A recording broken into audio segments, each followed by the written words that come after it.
Part 22, April 1977. James can't find his trousers. It seems to him, pretty absurd to be looking for your trousers in the middle of a funeral.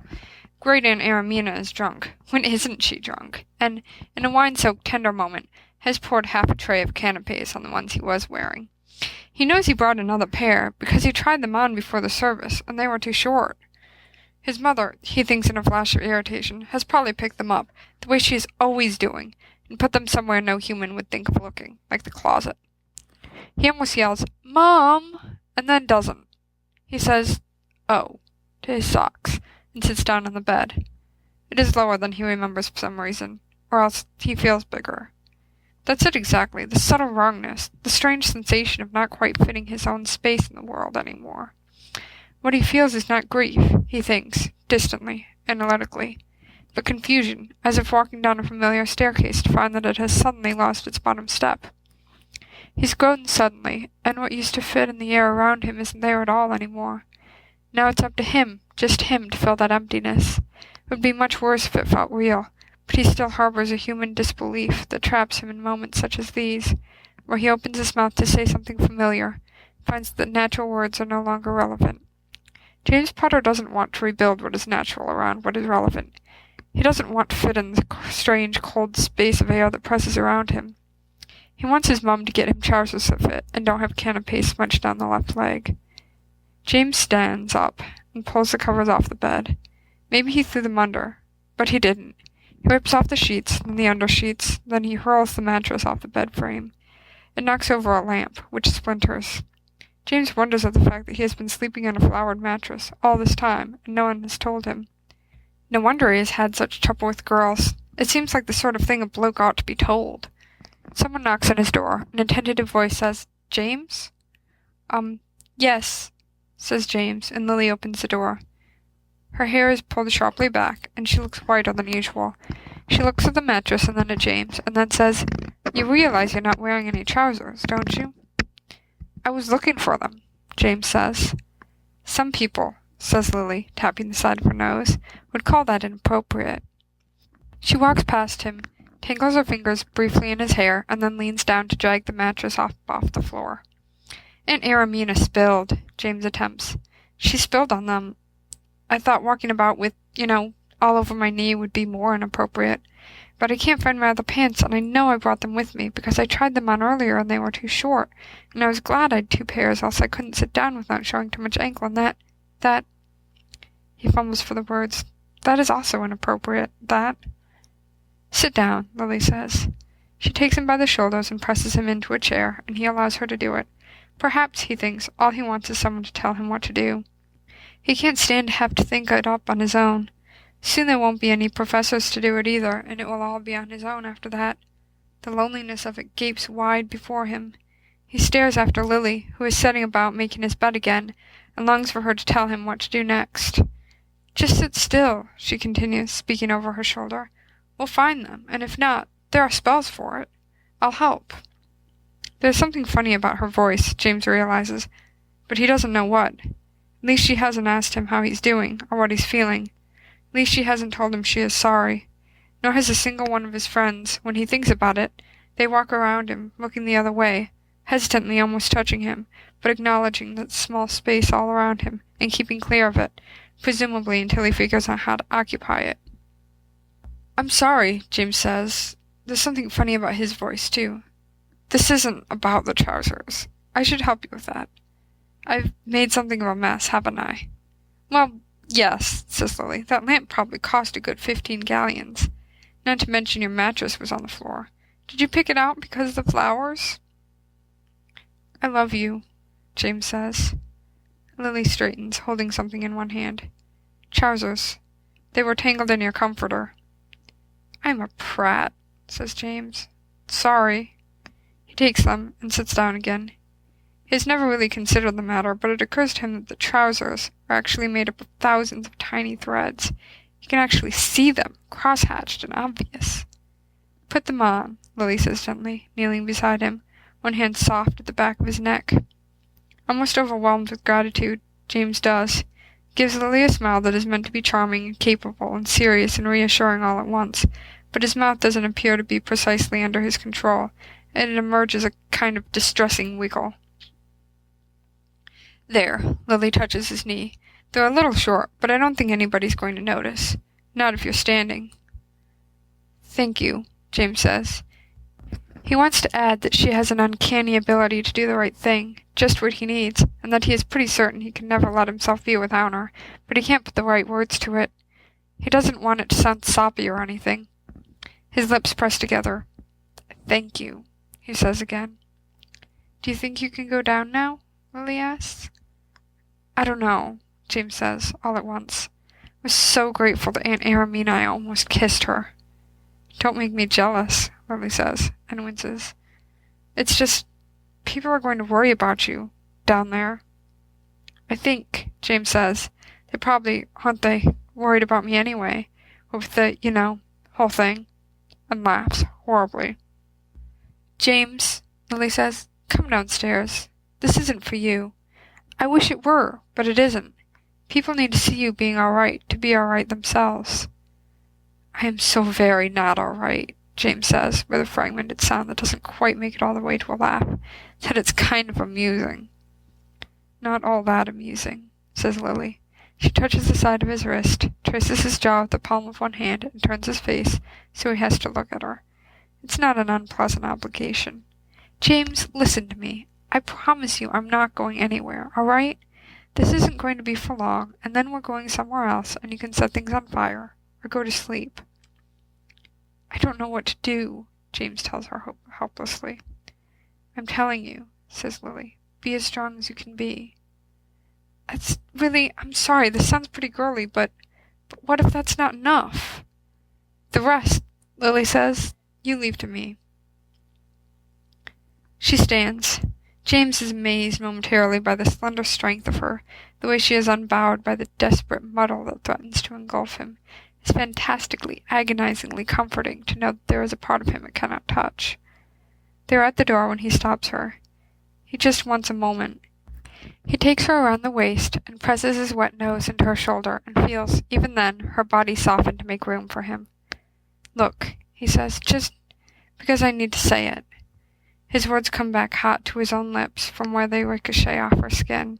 It is uncomfortable to breathe this way, but at least there is no dividing unfilled space between him and someone else. It is a closeness that has to be physical in order to be understood. It is perhaps the only thing in his brain that he can bring whole into the world of tangible things. Look, he says again, I know that I sleep on a mattress that has flowers on it, and I'm just pissing myself over everything, but Lily, I'm so, so grateful to be in love with you. I know, Lily says.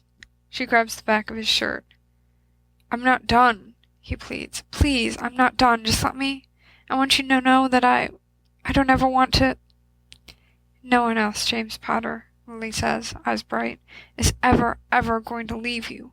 All right? No one. He feels her nails against his back.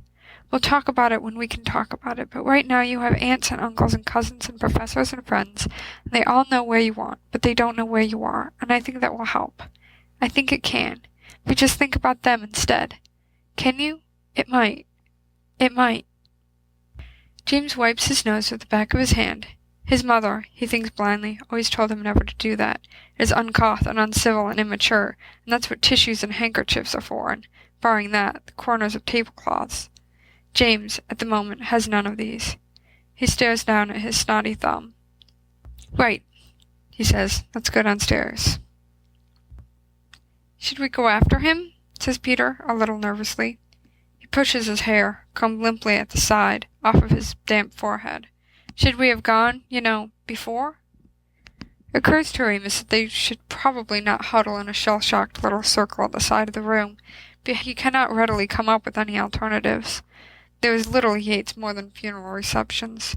Funerals are bad enough, but then forcing the bereaved to stand around and not cry for an hour while eating tiny quiches seems to him downright sadistic.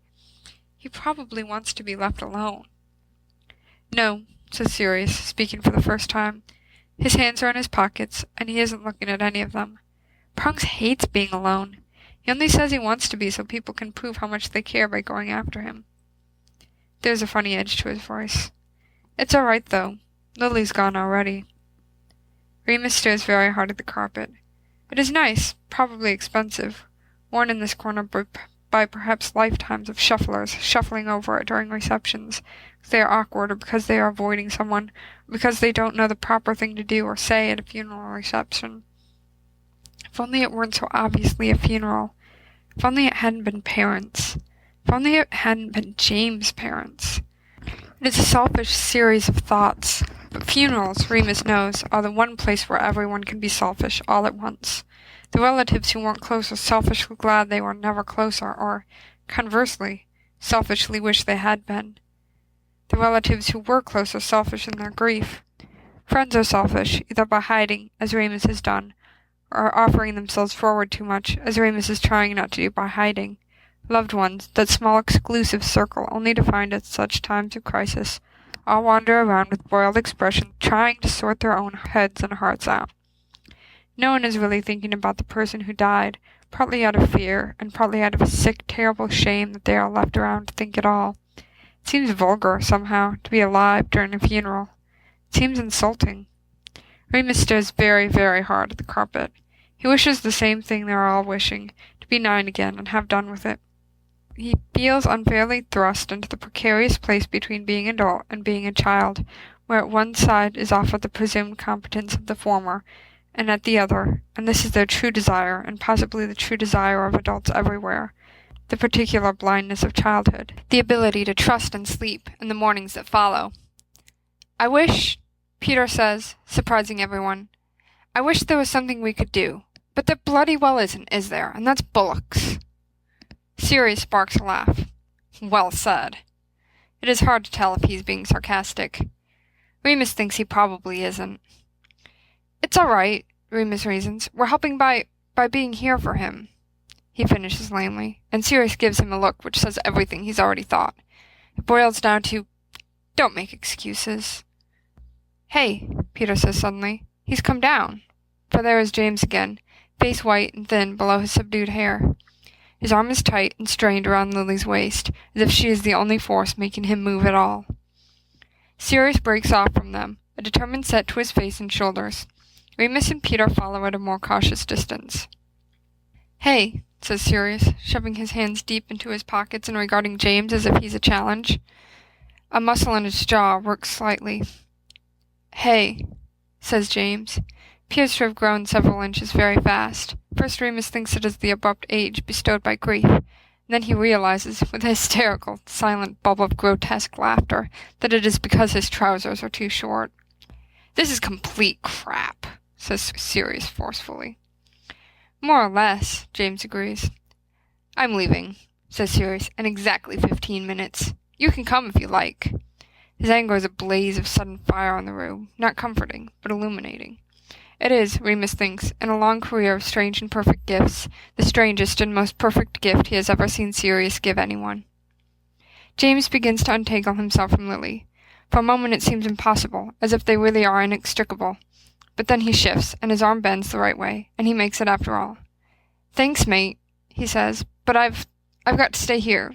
I think it's best." "Right," Sirius says.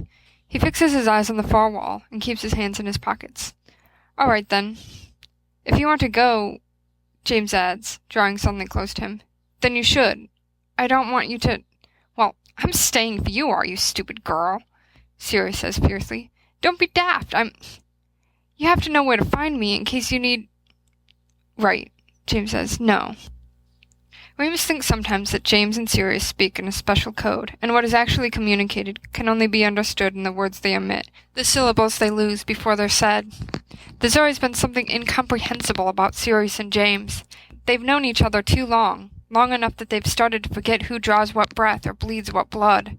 And still, in the sharp line of Sirius's jaw above his neck, and the way he works the tense muscles around his mouth, and the way he keeps moving his chin forward just to keep moving, they are keeping a curious distance now. Remus wonders if James sees it the same way Sirius does. James might think it is just the mundane, stupid way they are all cautious with him now, as if they might say something careless and break him. With Sirius it is more than that. It has something to do with death and with Lily, and the course friendship charts unpredictably. Mostly it has to do with Sirius and James. They aren't certain how to grow up with one another, Remus realizes. He knows how that is. He isn't certain how to grow up with simply himself. James looks at Sirius for a long, silent moment. Finally he says, "Thanks. Thanks for coming, Pads." "Only for you," Sirius says bitterly, "would I ever. He looks as if he is about to say something else, but swallows it, crosses his arms, and stares darkly at the ceiling. James's throat moves. He looks at Peter and Remus then, and says, with a rueful, twisted smile, "You too, lads. Thanks. It's good to see you here with all these. It honestly is. Sorry about this." It is so like James, and yet so unlike the James Remus knew, to stand in the middle of his parents' funeral and say, "Sorry about this," that Remus, for one of the only times in his entire life, has no idea what to say. Usually, when he thinks he has no idea what to say, it is because there is such a wealth of inappropriate possibilities clamoring to be chosen.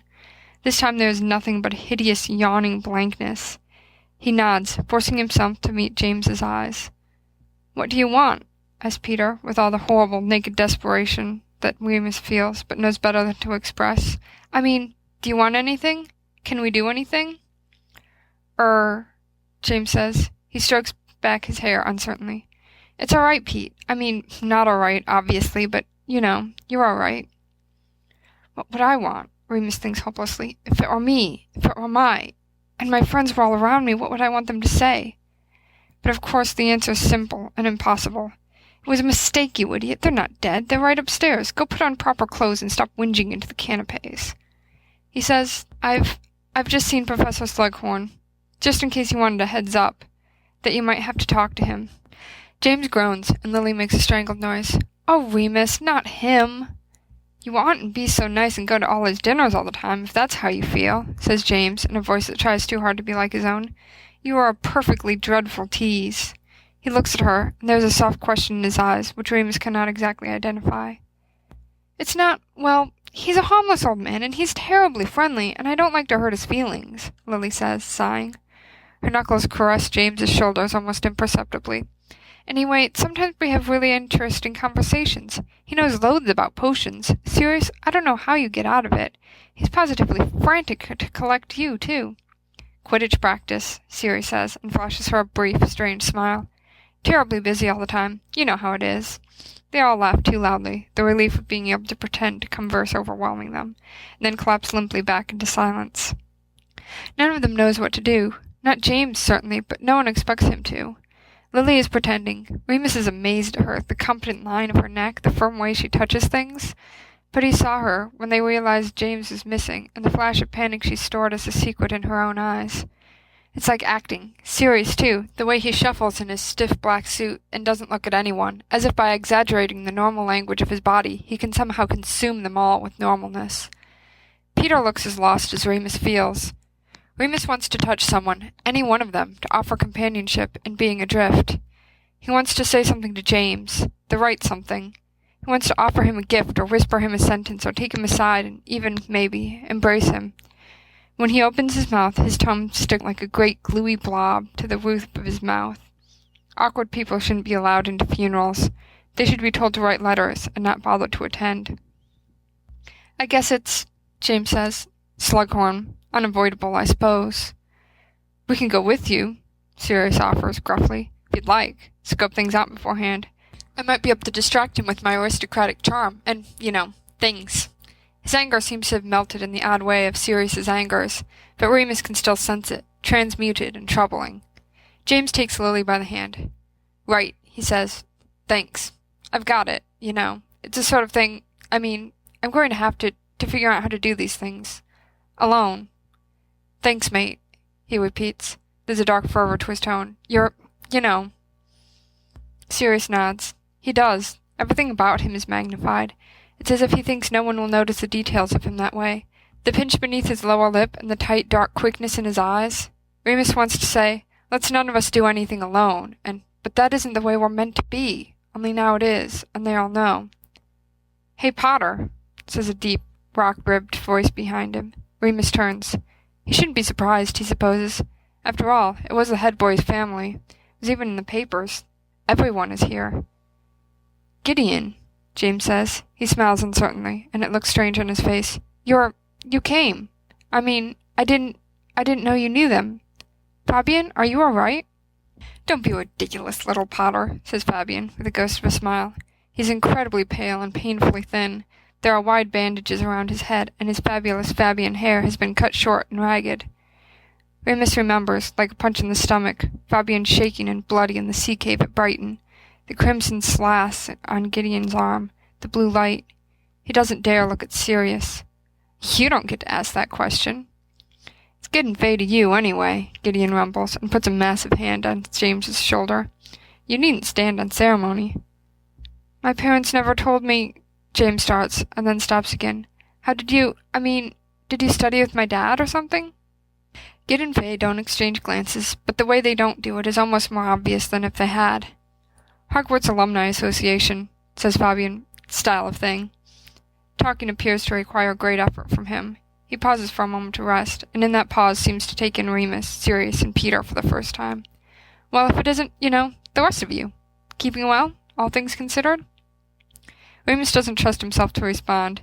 He's certain Fabian is looking at him, and what's more, that he must sense, somehow, in his eyes, what he knows. Fortunately, Sirius says roughly, Good to see you lot. Don't suppose Marlene's around.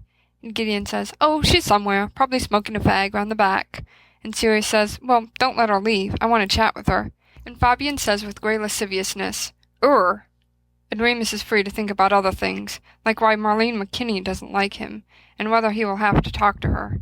He is just wrapping these warm, familiar worries around him like a comforter when Fabian, mythic, untouchable Fabian Pruitt, shaking his head too enthusiastically at something James or Sirius says, made a sharp noise and stumbles. And Remus can't deny anymore that the old worries are irrelevant. Gideon catches him. It's a relief to see. A faltering like that can be caught so easily by an arm and a firm grip and instinct.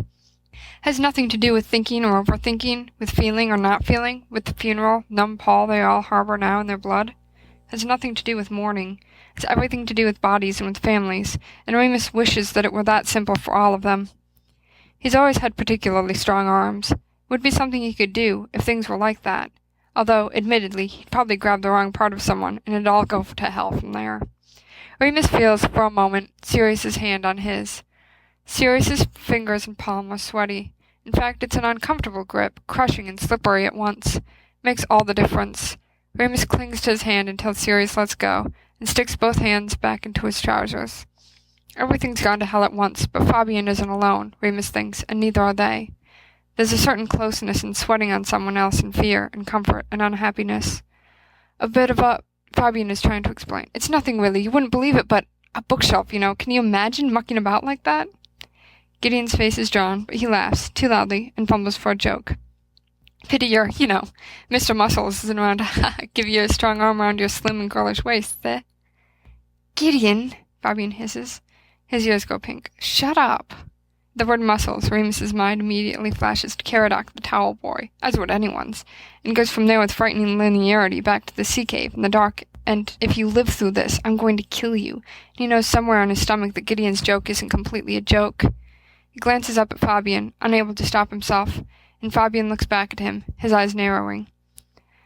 Albus is looking for you, says Gideon to James, over their heads. Most people are, but you want to find him.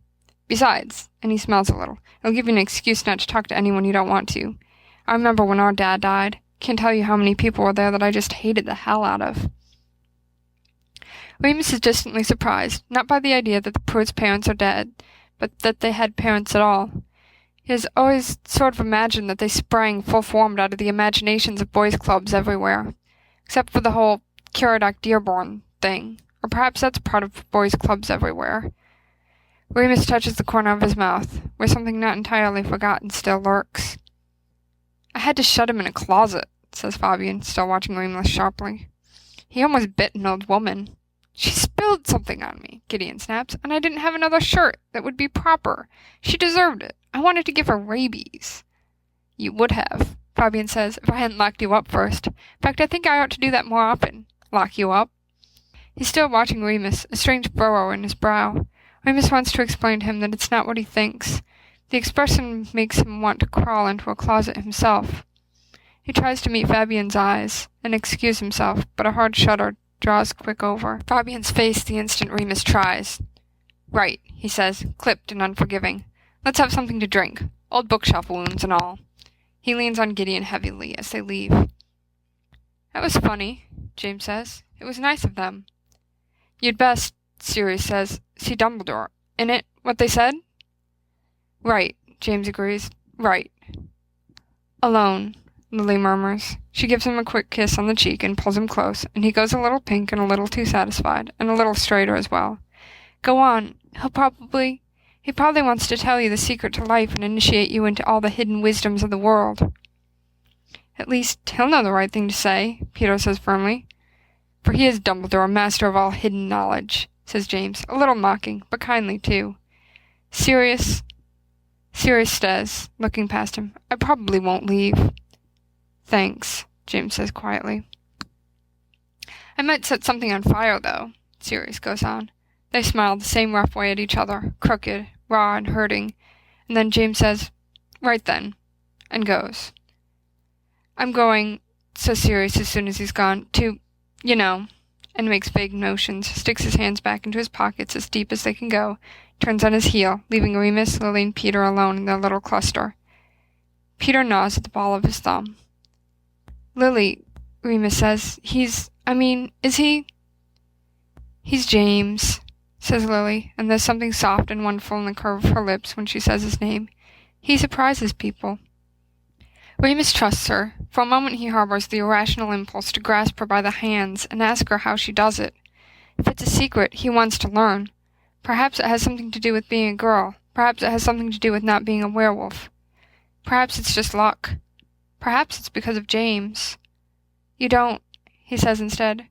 We all, every one of us, we trust you, don't we, Peter? Peter nods emphatically. We never really thought you'd... James was kind of awful, he explains. He looks guilty, and adds quickly, but we always trust him. We just didn't know if you'd... I know what you mean, Lily assures him. You're going to hurt something, trying like that.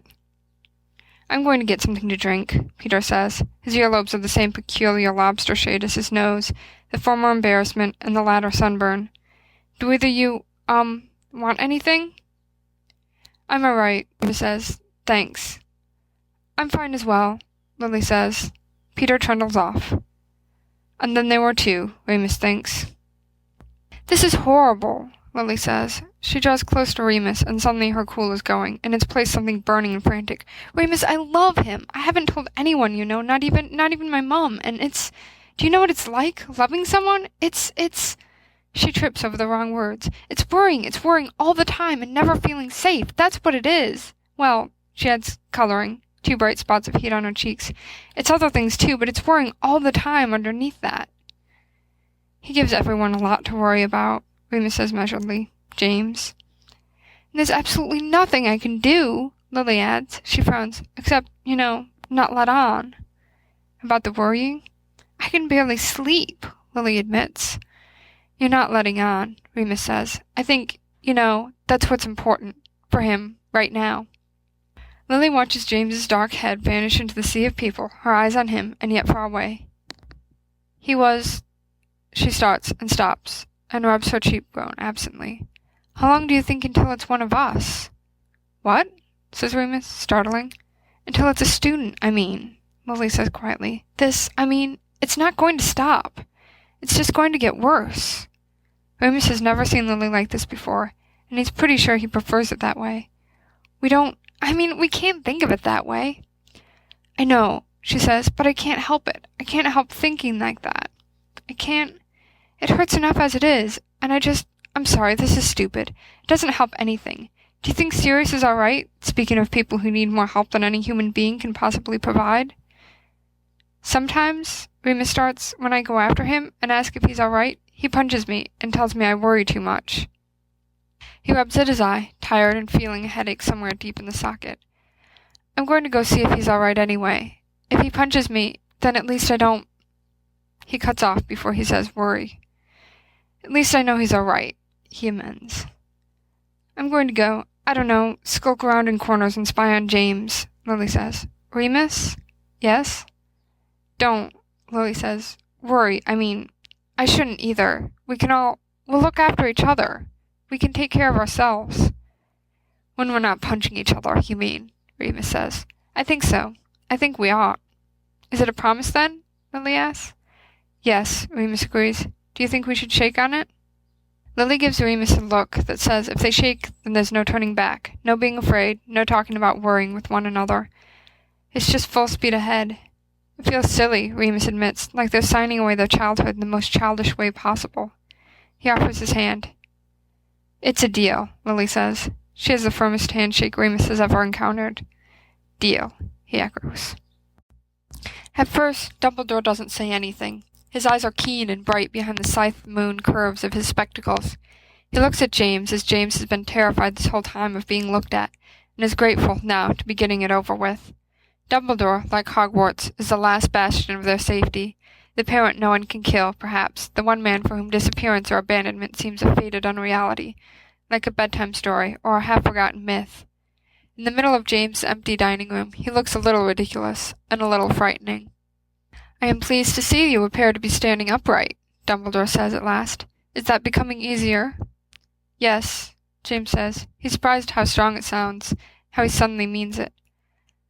I suppose you have spoken to everyone you need to speak to, says Dumbledore. You will find, though I have no doubt that you have absolutely no desire to speak to anyone at the moment, you will find that having done so will, in the long run, quiet you. Don't be afraid to mourn for yourself, James. Don't shut out your betrayal and your anger. You need that comfort far more than the dead do. Your parents, I dare say, are very used to your being cross with them.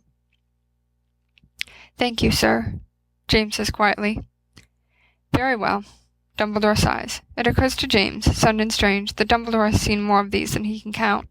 He's an odd urge to say, It's all right, Professor. But he doesn't, because of course it isn't, and saying it won't make it so. I suppose you've been told the relevant details about your parents' deaths. He's been told that they were killed by an unforgivable, that they were killed by an organization that calls itself by a variety of names, the Death Eaters, the Brotherhood of Salazar, the Partnership for Pureblood Pride. This, James thinks, is the biggest load of crap of all. They weren't killed by an organization, they were killed by people. There's a stain on the carpet in the dining room where his mother knocked over her teacup in the fall. It will not come out. No, sir, he says. Not really.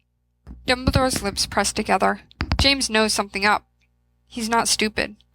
Just because his parents are dead doesn't mean he doesn't know how to put two and two together, read the signs, understand that something bigger than even his parents is happening, and his parents just happen to be a part of it. That's all. Has something to do with the world James knows, not just on the microcosmic level of the people who raised him and embarrassed him beyond belief, and loved him tremendously, and whom he loved in return. The mom and dad he thought he'd be returning to this summer, and now never will. Has something to do with everyone. Everyone who's come to the funeral is a part of it, and Fabian who looks like he swallowed a bomb is part of it, and Gideon who is Fabian's brother is part of it. Dumbledore is a part of it. Dumbledore is at the great, swirling, incomprehensible core of it, perhaps trying to hold the pieces together even as they fly apart, and parents and brothers and friends and people who aren't die ever are murdered, killed. There is so much to tell you, Mr. Potter, Dumbledore says, and none of it is pleasant. I wish there was no need to say it at all, but if you wish me to be honest with you, and I dare say by the look of things you wish it indeed, then I will be. But there is no going back once I have said the things I have to say, told you what you wish to know. There is only going forward. No, don't tell me. You think you want to, and I understand. We have lost many. We will lose many more. There may be time for you to take a bigger part of it. A year, something so little as a few months even, if you wish it. James sees something in his eyes that is terrifying. It is terrifying to know the person you have always trusted to protect you is afraid himself. Tell me, James says. I want to know. I want to make sure it doesn't happen to anyone else. What happened to us? I'm head boy. It sounds stupid until he thinks of the night he got the letter, how when everyone else was asleep his mother came to where he was in bed, not sleeping, touched his hair, and said with shining eyes, Jamie, we're just so proud. How his father said nothing, but looked at him over his paper and nodded a little. Spent a sentimental day looking at James's baby pictures and showing them off to anyone who would pay attention. Mainly serious. I'm head boy, he goes on, and this is something that's affecting the school, and my job is to do something. That's my job. He wants to go on, to say something about how it isn't about revenge and it isn't about anger, or it is, of course, enormously so, but that's not nearly all of it. But it seems to him that Dumbledore gets it already. That is, of course, why you got the job in the first place, says Dumbledore quietly. James forces himself to hold Dumbledore's eyes. His hand hurts where he bloodied a finger hoisting his father's coffin, and probably, he has to admit to himself, overturning his mattress didn't help either.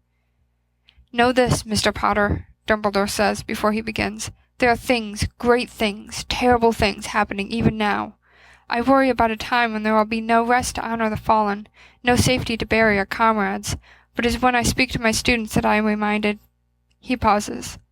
That I am reminded of hope, he concludes. The most important thing in grave times is to believe that we may all live to see the end of them, together. And towards that end we must always work our hardest. Dumbledore motions for James to sit. James does. And on those principles, Dumbledore says at last, moving to stand at the far end of the dining room table, I have begun the Order of the Phoenix. Sirius is sitting outside beneath the shade of an oak tree. The first thing Remus thinks when he sees him is how at home he looks, and then how lost. That's the thing about Sirius, the curious ability to combine as many contradictions possible into one form of angular boy flesh at once, and then some. After all, Remus reasons, this was Sirius's home as well for a time, and now it isn't. Mind if I join you? Remus asks. Sirius shrugs, but waves him over. Just take a look at this, he says. Stand back anyway, I'm not sure how it interacts with people.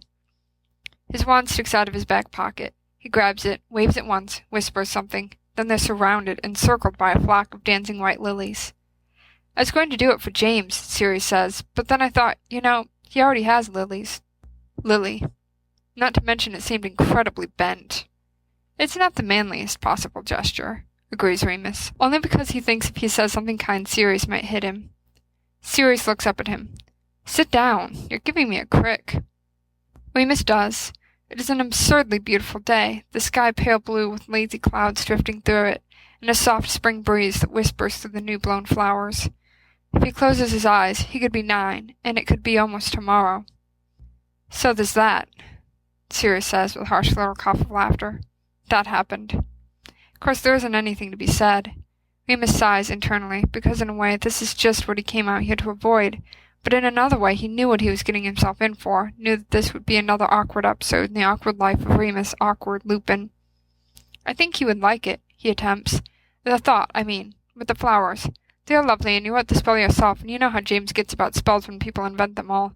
Like me with very old books, spittle, and twitching. But you probably shouldn't do it. You should do it, but not in front of him or, while he's around, because it's pretty girly, and if you're a girly, then there's already one girl in the group, and you can all get rid of me, which I wouldn't want.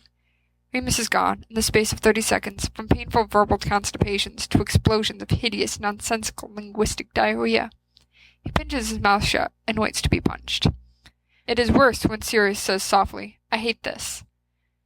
Of course you do, Remus says lamely. Look, we all— No, says Sirius quietly. The sharp lines of his profile seem to quiver. You don't. It's not just all the reasons I ought to hate it. It's not just because of James and the war coming and not knowing what to say and those stupid flowers, and all that. It's horrible stuff, and we don't all. It's just me.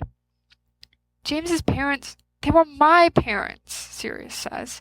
He rubs his hand tiredly over the side of his face. I can't say that. I can't even think it, because it isn't my grief to have. It's not. I know.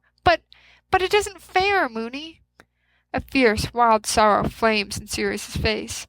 They were my parents, and I'm not even allowed to be sad about it because James needs me not to be, and I understand that. I do. I'm doing my best, but it isn't fair. Remus has the same question Remus always has around Sirius. Who's been looking after you, then? He just has the sense not to ask it most of the time. The terrible thing about loss and grief, the really terrible thing, is that there is no unlimited store of it in the universe. No one person can exhaust it for any one reason on any one day. The occasion for grief only ever calls for a few bereaved, while the rest of the world, lost, miserable, hurting themselves, have to pretend they're all right for the sake of those who really aren't. It was parents, Remus says blankly. He is careful. He wants, more than anything, to help someone. He wants, more than anything, to help Sirius, as James has Lily, but Sirius is alone putting spells on funeral flowers. It doesn't seem, like that's ever supposed to happen, really. We don't think of it, don't think it's possible. They were amazing, Sirius says. You know that. Fucking top-notch. Best there are. Model yourselves after the Potters, and if you come half as close, you're all right. I know, Remus says. And they just took me in, Remus. Sirius slams his fist sideways into his palm, and his head goes hopelessly back, his shoulders falling. When I had nowhere else to go, they were just there and didn't say anything about it and didn't even make me pay for dinner and always knew what I liked to eat best. They made me feel at home, and that's... Sirius works it out in his lower jaw. Remus feels the sharp hollowness of his tone and begins to lift his hand. There was an eternity of slow motion still between his fingers and Sirius's shoulder. The hardest thing anyone can do, Sirius finishes. He drops his chin to his chest. If even your own parents can't make you... It was a home, their home, James's home, and my home too, and I loved them. Remus's hand finds Sirius's shirt at last and grasps its sleeve. Sirius looks up, but still away. He laughs, rough and moist. I love them and they're dead, Sirius says. I want to kill the people who did it.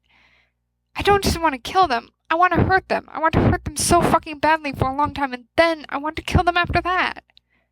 Oh, Remus says inadequately. It isn't really a word, just a noise, somewhere in the back of his throat. Oh, Sirius, look. Don't. He isn't sure what he's asking Sirius not to do. Hurt people, possibly. Hurt himself. It isn't helpful. And he thinks, what the hell? And because he couldn't do it with James, and because his hand is already fisted in Sirius's sleeve, he draws his arms around Sirius's back and just holds on to him. Sirius says, muffled by sleeve and shirt, Fuck, Mooney, stop it, get off me, fuck. And his hands flex and twist and won't touch Remus. There's a growing wet patch on Remus's shoulder, and under his hand Sirius's back shakes like the end of the world. Remus has thought about it often enough before. Not holding Sirius, not that, but rather the awkwardness of holding anyone, the way he doesn't know when to tighten his grip or let go, the possibility of bumping heads, the odds of catching someone else's hair on his buttons, the chances someone will smell something on him, last night's dinner, or toothpaste, or old sweater, somehow disagreeable, or even loathsome. How easy it is to miscalculate someone's height. How easy it is to knock chins, elbows, noses. Remus has thought about it a lot of the time. He cringes at the idea of physical proximity and the heightened awareness it brings of his own physical ineptitude. He even thinks about it now in a vague and almost funny way, as he realizes that when someone needs that closeness as much as you do, it doesn't matter for shite if he can do it or if he can't. It's just the holding that counts. It's just the holding they'll remember. Sirius, he says. Suddenly his own hands are everywhere, and because he's stopped thinking, can't stop feeling, he knows exactly what to do. Like instinct, like lifting up his head and howling at the full moon, like tearing his tendons into taffy. It's all pain and nature, like that. He gets his fingers in Sirius's hair and holds him at the base of his skull with the curve of his palm. He's known, but not known exactly, for some time now, that he's bigger than Sirius is, though Sirius isn't small. It's funny to him to hold that difference in his arms. Really, truly ridiculous. Sirius is crying, which is also ridiculous, because he's not crying like a boy almost man, he's crying like a 6-year-old, all snot and gasping.